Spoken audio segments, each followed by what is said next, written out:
तो शुरू करते हैं सम एप्लीकेशन ऑफ ट्रिगोनोमेट्री। सम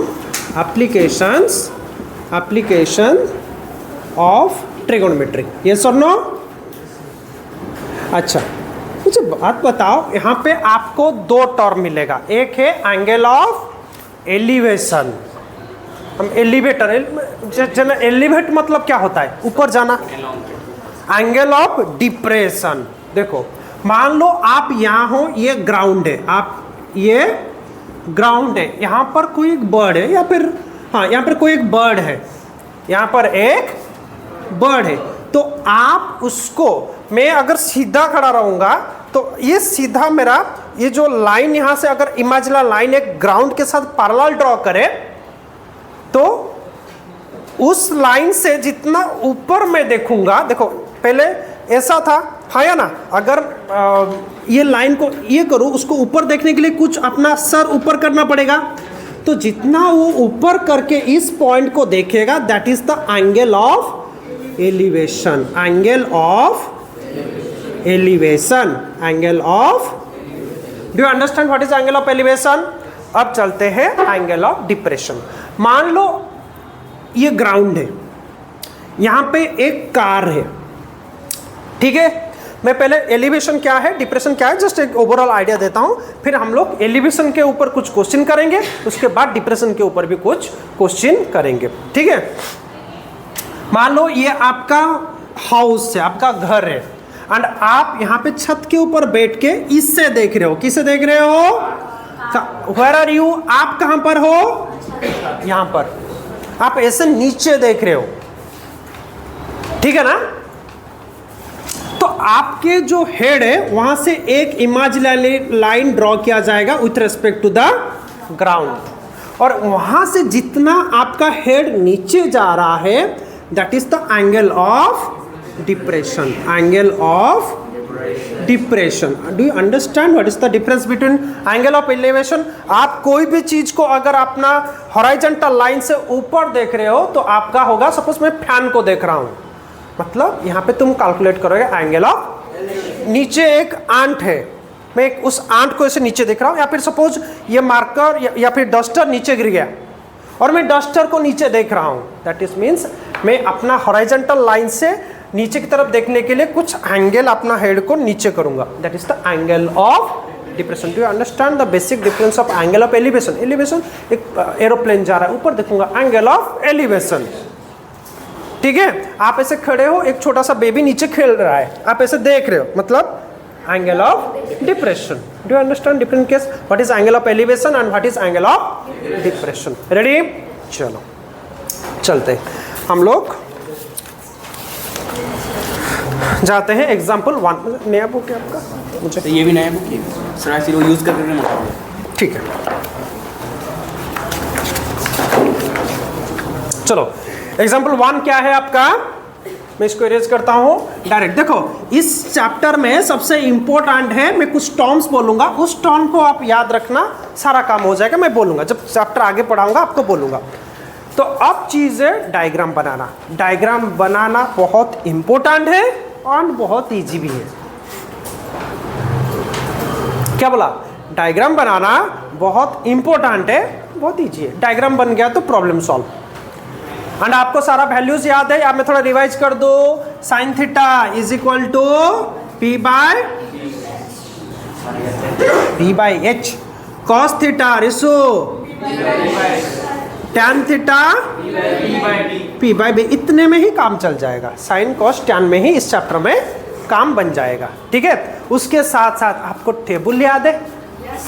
देखते हैं, थोड़ा एक बार रिवाइज कर देते हैं, ठीक है? चलो 0, 30, 45, 60, 90 रिवाइज कर लेते हैं। आप थोड़ा मेरे साथ भी रिवाइज कर लो। तो ये होगा, आर्यन हो रहा है ना बेटा? चलो वो लिखने की जरूरत है, मैं एग्जांपल दे दूंगा, हो जाएगा। अब देखो मेरे साथ ये टेबल, साइन कॉस टैन, ये 3 चाहिए लेकिन हम लोग रिवाइज पूरा कर देते हैं, ठीक है? Cot sec cosec, this is theta. तो बोलो 0, 1/2, 1/√2, √3/2, 1। उसके बाद फ्लिप, हाँ यस उल्टा, 1 √3/2, 1/√2, 2 आर यू गेटिंग? उसके बाद कॉस कैसे निकलेगा? सर वो तो डिवाइड करते साइन बाई कॉस। तो बोलो आपका साइन बाई कॉस ना, तो 0/1 is equal to 0, 1/2 by √3 by 2, ये अनडिफाइंड। फिर फ्लिप करेंगे कॉट में ना, अनडिफाइंड √3 1 बाई √3 0। रेडी? सेक किसका reciprocal? Sec yes, sec theta is equal to reciprocal of cos theta का रेसिप्रोकल 1 का रेसिप्रोकल, इसका रेसिप्रोकल, इसका रेसिप्रोकल, इसका रेसिप्रोकल, इसका रेसिप्रोकल डिफाइंड। फ्लिप या फिर cosec is the reciprocal of sine, या फिर फ्लिप कर दो। कितना होगा? अनडिफाइंड 2 √2 1। रेडी? चलो, ये आपने ट्रिगोनोमेट्री चैप्टर में पढ़े हो, जस्ट मैं आपको रिफ्रेश करने के लिए लिख दिया, इसको लिखने की कोई ज़रूरत नहीं। ठीक है? चलो अभी हम लोग सब लोग एक बार एग्जाम्पल 1 को इन माइंड रीडिंग करो। देखो क्या कंडीशन दिया है, आपको कंडीशन पता होना चाहिए। और याद रखो, अगर ट्रिगोनोमेट्री की बात हो रहा है तो 90 डिग्री कंपल्सरी आएगा। ठीक है?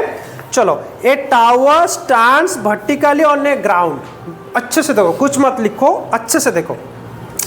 ए tower stands vertically on the ground. आप डायग्राम हमेशा राइट साइड में करना, आपके नोटबुक का राइट साइड में हमेशा डायग्राम करना। तो मान लो ये एक ग्राउंड है, ये क्या है? और ये टावर, ये क्या है? ये क्या है? टावर। रेडी? कौन सा ग्राउंड है, कौन सा टावर है? चलो नेक्स्ट क्या है? From a point on the ground, मान लो from the point, that point is this one on the ground. Ready?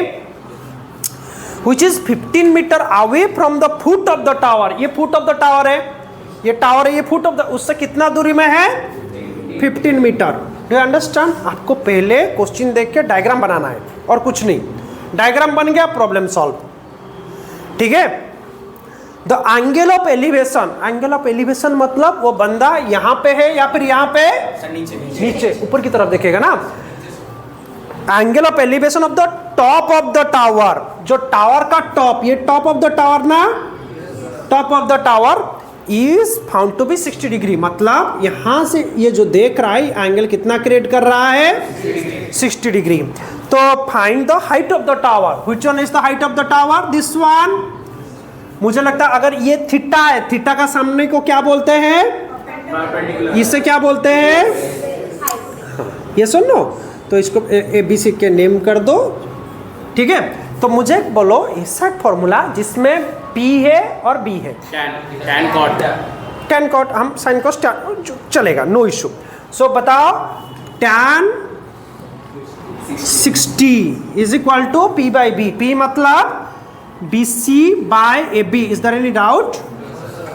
कुछ लिखने की जरूरत नहीं, डायरेक्ट फॉर्मूला पुट करो, आंसर निकलेगा। देयरफॉर आंसर निकलो, खत्म। tan 60 का वैल्यू √3, BC का वैल्यू डोंट नो, इसका 15, तो BC is equal to 15 √3 metre. Therefore the height of the tower, the height of the tower is 15 √3 metre. Question में देखना, अगर √3 का वैल्यू दिया है तो पुट करना, अदरवाइज नॉट रिक्वायर्ड। डाउट? चलो इसे लिखो, एग्जाम्पल 2 की तरफ चलेंगे। अच्छा, एग्जाम्पल 2 जाएंगे। अच्छा, एग्जाम्पल 2 क्या दिया है ना? Electrician has to repair an electric fault on a pole of height 5 metre. Pole का हाइट कितना है? पोल है तो ग्राउंड भी है, तो बनाओ, ये ग्राउंड है और ये पोल है, उसका हाइट कितना है? डाउट? देखो मैं क्वेश्चन पढ़ के कैसे डायग्राम बनाता हूँ वो सीखो। ठीक है? She needs to reach a point of 1.3 metre below दो, मतलब वो ऊपर से 1.3 मीटर यहाँ तक पहुँचेगी, वहीं तक पहुँचेगी तो हाथ ऊपर करके रिपेयर करेगी ना। बात को समझ रहे हो ना? जो वायर गया है अगर वो वहाँ तक पहुँचा, उसको ऐसे रिपेयर करना पड़ेगा। लेकिन उससे अगर नीचे तोड़ा हुआ तो हाथ ऊपर करके जो भी रिपेयरिंग का काम वो कर सकता है। अंडरस्टूड ना? अदरवाइज उसके बॉडी को वायर टच कर जाएगा, वो हाथ में ग्लोव्स पहना होगा। बात को समझ रहे हो ना? सो top of the undertake repair work. What should be the length of the ladder? Ladder का length कितना होगा? That she use which inclined an angle of 60 degree. मतलब यहाँ से ladder का inclination कितना होगा? 60 degree. मतलब यहाँ से elevation 60 degree. Do you understand? चलो. To the horizontal would enable her to reach the required position. Horizontal क्या है? ये ground तुम्हारा horizontal है. तो हमको क्या निकालना है? What is the length of the ladder? Ladder का length कितना निकालना है? Number 1. उसके बाद also how far from the foot of the pole should she place the foot of the ladder? मतलब इससे कितने दूरी में ये बेस. बात को समझ रहे हो? नेमिंग कर देंगे ABCD. किसको डायग्राम में डाउट है बताओ, मैं फिर से बताऊंगा. क्वेश्चन जोर से पढ़.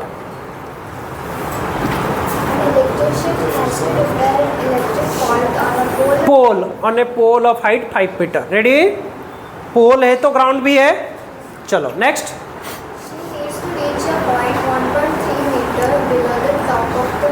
टॉप ऑफ द पोल ये है, उससे नीचे 1.3 तक वो पहुंचेगी.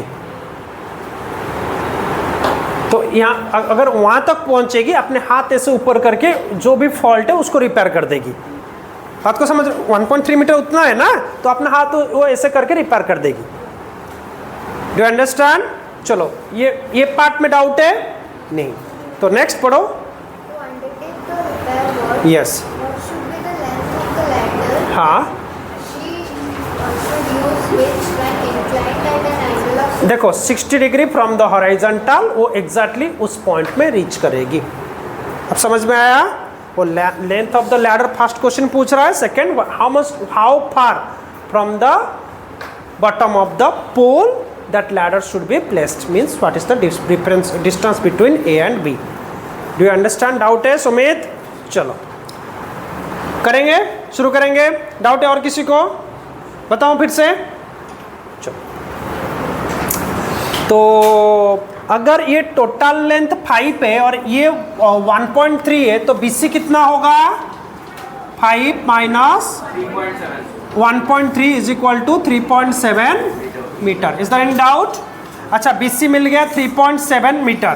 तो अब चलेंगे आपका BC मिला. अगर BC मिला तो हमको पहले ये निकालेंगे. बोलो एक फॉर्मूला.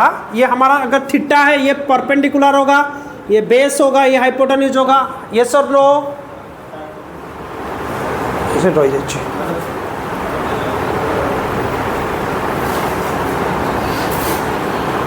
अगर ये थीटा है तो ये परपेंडिकुलर है, ये बेस होगा, ये थीटा का फ्रंट हमेशा, और ये तो बेस एंगल ही है, इसको बेस एंगल ही बोलते हैं, तो ये बेस है. तो बताओ ऐसा एक फॉर्मूला जिसमें P कितना मिला आपका? 3.7 मीटर. 3.7 मीटर. ऐसा एक फॉर्मूला जिसमें P हो B हो. P हो B हो. tan theta is equal to P by B ना. तो tan 60 is equal to BC by AB. tan 60 का वैल्यू देखो बुक में √3 का वैल्यू दिया है. तो BC यस, तो ये हुआ 3.7 बाय AB. तो AB हो जाएगा 3.7 बाय, डिनोमिनेटर में रूट नंबर आया तो रेशनलाइज द डिनोमिनेटर करना. यस और नो? Into √3 into √3. 3.7 √3 बाय 3. √3 का वैल्यू बोलो अभी कितना है? 3.7 इंटू 1 बाय 3. इसको आप सॉल्व करोगे तो कितना आ जाएगा? 2.4. सर ये वाला कौन सा? हाँ 2.14. ये 2.14 मीटर. रेडी? कहाँ से? ये tan थीटा, tan 60. हाँ tan 60 का P बाई B, ये परपेंडिकुलर है और बेस है 3.7 बाई AB. डाउट? देखो मैंने डायरेक्ट क्या किया ना, √3 को इधर लाया और AB को यहाँ ले आया. तो AB हो गया 3.7 बाई √3. √3 डिनोमिनेटर है, डिनोमिनेटर इरेशनल नंबर है, इरेशनल को रेशनलाइज करने के लिए इंटू √3 इंटू √3, रेडी? तो √3 इंटू √3 कितना बन गया, और √3 का वैल्यू गिवन है 1.73, मैंने डाल के निकाला 2.14।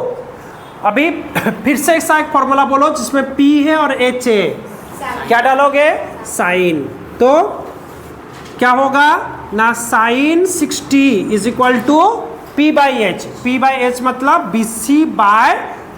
BC/AC, साइन 60 के value √3/2, √3/2 is equal to BC 3.7 by कितना होगा, AC, है ना? डाउट है? तो कितना होगा, AC कितना हो जाएगा, that implies AC is equal to 3.7 into 2 by √3 मतलब again rationalise the denominator, into √3 into √3, तो क्या हो जाएगा ना 3.7 इंटू 2 इंटू √3 बाय 3। √3 का वैल्यू कुछ डालना है मुझे 1.73, तो √3 का हटा के 1.73 डालो, तो इसका आंसर कितना आ जाएगा 4.28 मीटर। रेडी? समझ में आ रहा है? देयरफॉर आंसर आप लिख लेना। Is that clear? डाउट है कुछ? डायग्राम बना दिए तो काम खत्म, आप लिख लोगे, कितना भी बड़ा प्रॉब्लम है आप चुटकियों में उसका आंसर निकाल दोगे अगर आप लोग डायग्राम बना रहे हो। Yes, this is your example 2। चलो लिखो इसे। चलो एग्जाम्पल 3 हमारा क्या है ना, एन ऑब्जर्वर 1.5 मीटर टॉल, मतलब आप देख रहे हो यहाँ पर जो ऑब्जर्वर है उसका क्या दिया गया है, हाइट दिया गया है। तो जब ऑब्जर्वर का कोई हाइट नहीं है आप उसको पॉइंट कंसीडर करना। अगर उसका हाइट दिया गया है तो पहले देखना वो कहाँ पे खड़ा है, बिल्डिंग के ऊपर या फिर ग्राउंड में। 1.5 tall is 28.5 away from the chimney, मतलब यहाँ पर एक चिमनी है और वो बच्चा कितने दूर पे है, 28.5 मीटर में, और उस ऑब्जर्वर का हाइट कितना है 1.5 मीटर। Do you understand? देखो ये क्या है, ग्राउंड, हाँ ये 28.5 मीटर, ये क्या है ग्राउंड है, ये क्या है हाइट ऑफ द ऑब्जर्वर है। तो हमको एंगल ऑफ एलिवेशन करने से पहले विथ रिस्पेक्ट टू ग्राउंड एक हॉराइजॉन्टल इमेजिनरी लाइन ड्रॉ करना पड़ेगा। तो आपको एक इमेजिनरी लाइन ड्रॉ करोगे, अदरवाइज आप एलिवेशन नहीं ड्रॉ कर सकते। आपको एक इमेजिनरी लाइन ड्रॉ करना पड़ेगा, अदरवाइज आप, अगर ये ग्राउंड है, अगर ये मैं हूं, तो मेरा जो इमेजिनरी लाइन मेरे, अगर मैं I will keep my head straight, तो ये होगा मेरा इमेजिनरी लाइन, मतलब ऐसा होगा मेरा इमेजिनरी लाइन। यहीं से जो ऊपर देखूंगा तो उसी हिसाब से एंगल क्रिएट होगा, angle of elevation. Do you understand? चलो, तो ये लाइन होता नहीं है, this is just an imaginary line which is parallel to the ground और हॉरिजॉन्टल, चलेगा, ठीक है। तो बताओ अगर ये 28.5, अच्छा what is the height of the chimney, पूछा है शायद, the 20 away from the angle of elevation of the top of the chimney from her I is 45 degree, उसके आंख से 45 डिग्री को क्या है, angle of elevation, yes theta. So what is the height of the chimney. मुझे बात बताओ, अगर ये 1.5 हुआ, ये कितना होगा, नेमिंग कर देते हैं, A B C D हो गया, E। मुझे बात बताओ, अगर ये 1.5 है, ये कितना होगा, मान लो इसका लेंथ x है, x मीटर है, मान लो इसका लेंथ। आप ट्रायंगल देख पा रहे हो, कौन सा ट्रायंगल में 90 डिग्री दिख रहा है तुमको, सर ECD, ECD देख पा रहे हो। अब बताओ अगर ये 28.5 है, ये भी 28.5 मीटर होगा। Is there any confusion, any doubt? Ipsita हो रहा है? अगर ये 28.5 है, ये भी 28.5 है, और यहां से मुझे 1.5 मिला, ठीक है। अब हम लेंगे इन ट्राइंगल, तो हम लोग लिख सकते हैं A C is equal to E C रितेश 28.5 मीटर। डाउट? रुक, लिख मत, wait. Now in triangle E C D, in triangle E C D, यहाँ पे 90 डिग्री है, ये अगर थीटा हो ये परपेंडिकुलर होगा, ये बेस होगा। मुझे फॉर्मूला बताओ जिसमें परपेंडिकुलर एंड बेस हो। टैन 30 टैन क्या होगा बेटा? हाँ sorry A B is equal to, yes A B is equal to AC, सही है। Tan 45, tan formula P by B, P मतलब सी डी बाई बी मतलब AC. Is there any doubt? Tan 45 का value 1, इसमें value याद रखना बहुत जरूरी है। सी डी कितना है? x, और इसी कितना है? 28.5, that implies x is equal to 28.5 metre. What is the question? Height of the chimney, height of the chimney. तो बताओ हाइट ऑफ द चिमनी कितना होगा? x plus it is your, I think height of the chimney is equal to B D, आया ना? तो B D तुम्हारा x plus B C है। x कितना निकला? बी सी कितना है? कितना होगा? 1.5, तो कितना होगा? 31, sorry 30 metre. Therefore, the height of the chimney is 30 meter. You have to write the therefore answer in every question. Doubt? आप अगर डायग्राम बना दोगे अगर डायग्राम बना दोगे, you can able to solve each kind of problem. आप अच्छे से लाइन बाय लाइन पढ़ के डायग्राम नीट एंड क्लीन बनाना। रेडी? चलो लिखो इसे।